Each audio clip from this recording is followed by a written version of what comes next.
Fred, how you doing, partner? Doing well. How are you, sir? I got to tell you, you were absolutely fabulous in this movie. You were a scene stealer with some great scenes. So I guess my first question is, you're Caracalla, you're in the Emperor's box. Describe that first day on set watching these fights. How insane was that? Our first day, Joe and I's first day was in the Coliseum. Um, so I'll never forget that walk up the stairs, and then you look out, and the entire thing is there, real. It was actually built in the same place that they built it for the first film. Um, it took my breath away at first. I had to remember how to speak and walk. It was so staggering and amazing. All right, so you're a mad monkey-loving tyrant, which is absolutely great on screen. What did Ridley Scott tell you how to prepare for this character? How do you prepare to be a tyrant? Ridley's an amazing artist. He started as a visual artist. That's what led him into directing.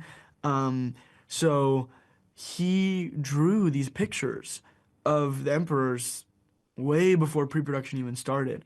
And I remember when we first met and started talking, he showed me this really inspired, wild visual illustration of his idea. And it just revved something up in my soul. It just got me so thrilled, basically. All right, so you've got a lot of primary scenes with two phenomenal actors, right? Joseph Quinn and Denzel Washington. And like the scenes with your brother are incredible. So talk about working with Joseph and Denzel specifically as they both try to manipulate you for their own, own vices. What was extraordinary about working with Joseph is we kind of built part of this as a double act, which is really unusual, and was a real pleasure, to collaborate with him in that way. It felt like he really became not only a dear friend, but kind of like a brother, so that we could bring that dynamic into the film. I almost felt like we were like an old vaudevillian couple, planning our routine together. And it was a real pleasure. Yeah. And then Denzel, as I think anyone who loves movies knows, is one of the greatest actors ever. He's just a true genius. Um, Working with him was a very amazing pleasure every day. It was so surprising and in the moment, and I just loved playing with him. It's something I will always treasure. And it's funny, like in a lot of your scenes, you literally have a monkey on your back Yeah. while you're dealing with these crazy scenes. So, I mean, people always say, working with animals is really difficult, especially when you're doing these very dramatic scenes. Talk about that process. I mean, was the monkey biting your ear off? Were you worried it was going to go crazy? How'd that go for you? I arrived a couple weeks early to train and get comfortable, with Sherry, who's the monkey that plays Dondis. So Sherry and I became friends, we became comfortable with each other. Uh, uh, it's so funny though, like Ridley is definitely the kind of director that does not follow the rule of no animals. He loves animals. He's like, throw him in, throw him in. Um, and I think that's part of his vision of life, which is that it's chaotic. He controls the madness and the chaos, but he wants to dial it up to 100 so that an audience can really feel that shock. I think it's why people love his movies so much. All right, so you're obviously the villain and you're hanging out in the Emperor's box, but was there any part of you that wanted to strap on like some armor, grab a sword, and wanted to go down there and like get involved with the fighting? Because Paul's fighting scenes are absolutely insane. I'm sure it was crazy choreography, getting preparation for it. Were you a bit jealous, or were you happy eating grapes and getting massages as the Emperor? I feel that it was so intense just even watching it that at the time I was like, I didn't even think about being in there. I will say when I watched the movie for the first time, that baboon fight was so amazing to see that a part of me felt like, okay, put me in, coach. I want to get in there. That's awesome. All right, so I'm going to ask you some questions about some upcoming films and a past film you did. All Right. right, so you're like on this blockbuster streak here. You're in Craven the Hunter, and I know it's been delayed for a little bit, but what can you tell our audience about playing Chameleon? What can we expect from you? And I can tell you how much I love the character, the chameleon.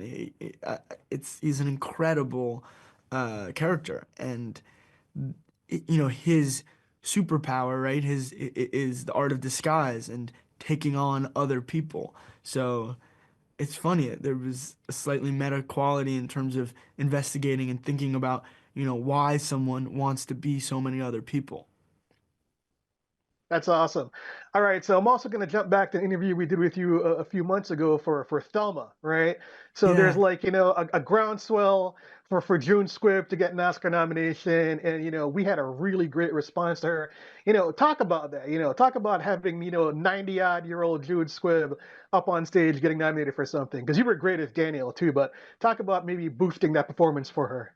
I think June is one of the greatest actresses, and to honor her with this performance makes perfect sense. Like, I think it'd be foolish not to put her up for this award. Like, she's so brilliant in the film, and it's the kind of performance that truly the script was written for June. I don't think the movie could have been made without her.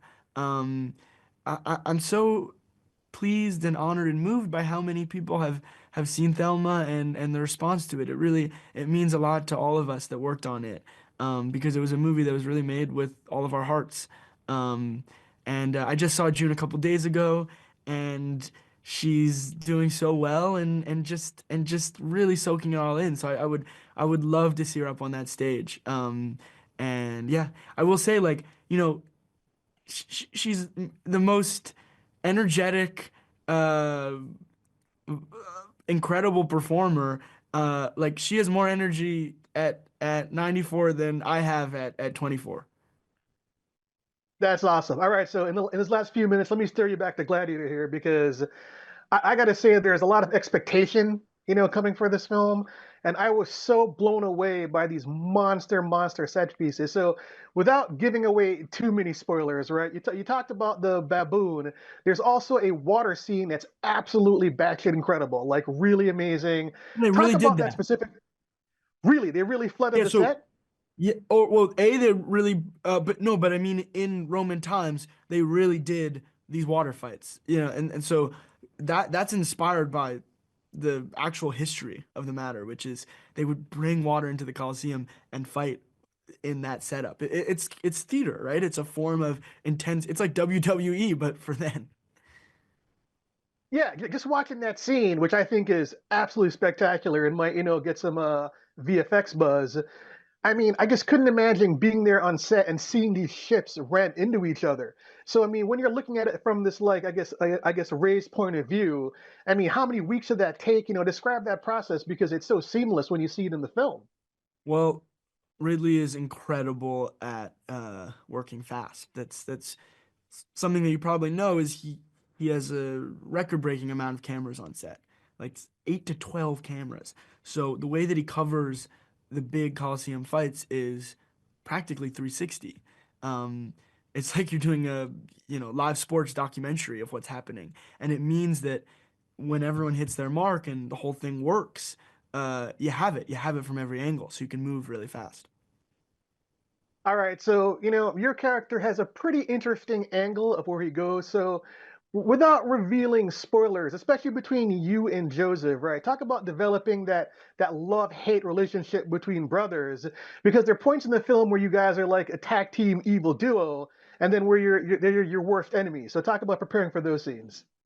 I always thought of it um, in the sense that Joe and I are both highly codependent and incredibly competitive.